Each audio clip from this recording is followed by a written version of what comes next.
It's been incredibly rewarding and exciting to be a part of this effort and to create this type of impact. But I would be lying if I were to tell you that it was all roses and flowers and that we didn't face some extreme challenges along the way. It's always wonderful to have a vision of what you want to do, but as Mike Tyson says, everyone has a plan until they get punched in the mouth. And this has happened to us repeatedly, and I could tell you about our challenges for days, but I'll tell you about one pivotal moment for us that really kind of redefined the business and taught me a lot about life as well. So in 2014, I'd lived in India for 4 years. I moved back to the US, and at that time we'd been working on a global distribution and financing deal with a major medical device company. So I'd been working on this deal day and night for almost a year at that point. And then about a week away from signing the deal, we found out that this company let go of their healthcare CEO, who was the main advocate for the deal, and they pulled the plug on our financing. We had 7 days of cash left in the bank, and I was completely devastated. I had no idea what we were going to do. All of us thought we were going to have to shut down the company. And then a miracle happened.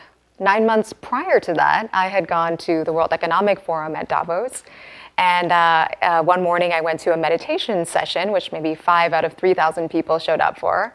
And I happened to sit next to Mark Benioff, who is the founder and CEO of Salesforce. Mark and I started talking after the meditation session, and I shared with him my work at Embrace. Coincidentally, he was about to make a donation to create the preterm birth initiative at UCSF in partnership with the Gates Foundation. So if there were anything in the world that would make me believe in serendipity, it was the universe seating me next to this man.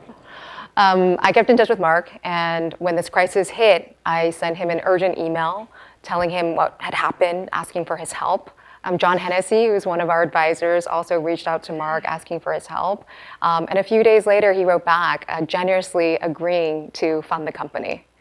So I'm just so indebted to Mark for saving the company. We would have had to close our doors if it weren't for that.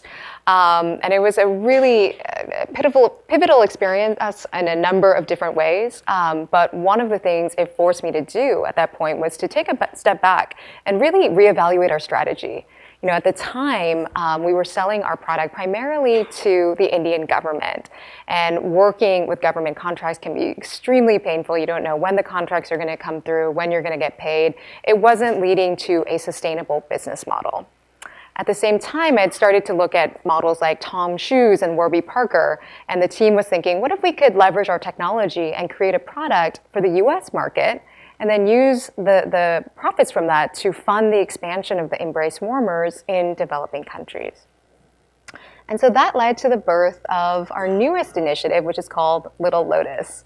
And I was just laughing to myself as I was preparing this presentation, because this was coincidental, but a lotus, the representation of a lotus, it's a flower that comes from these dark and muddy waters and turns into something beautiful. So from all the chaos that we experienced, we came up with this really cool product.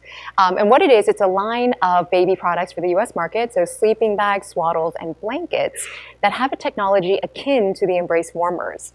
The fabric of these products is lined with microns of wax. So this was first used in NASA spacesuits. And what it does, it serves to absorb or release heat to keep babies at an ideal skin temperature, helping them to sleep better.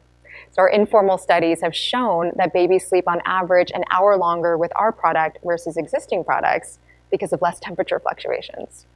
But the real impetus for doing this was to implement a Tom's Shoes inspired one-to-one model. So for every Little Lotus that we sell here in the US, we help to save a life in a developing country with the Embrace warmer.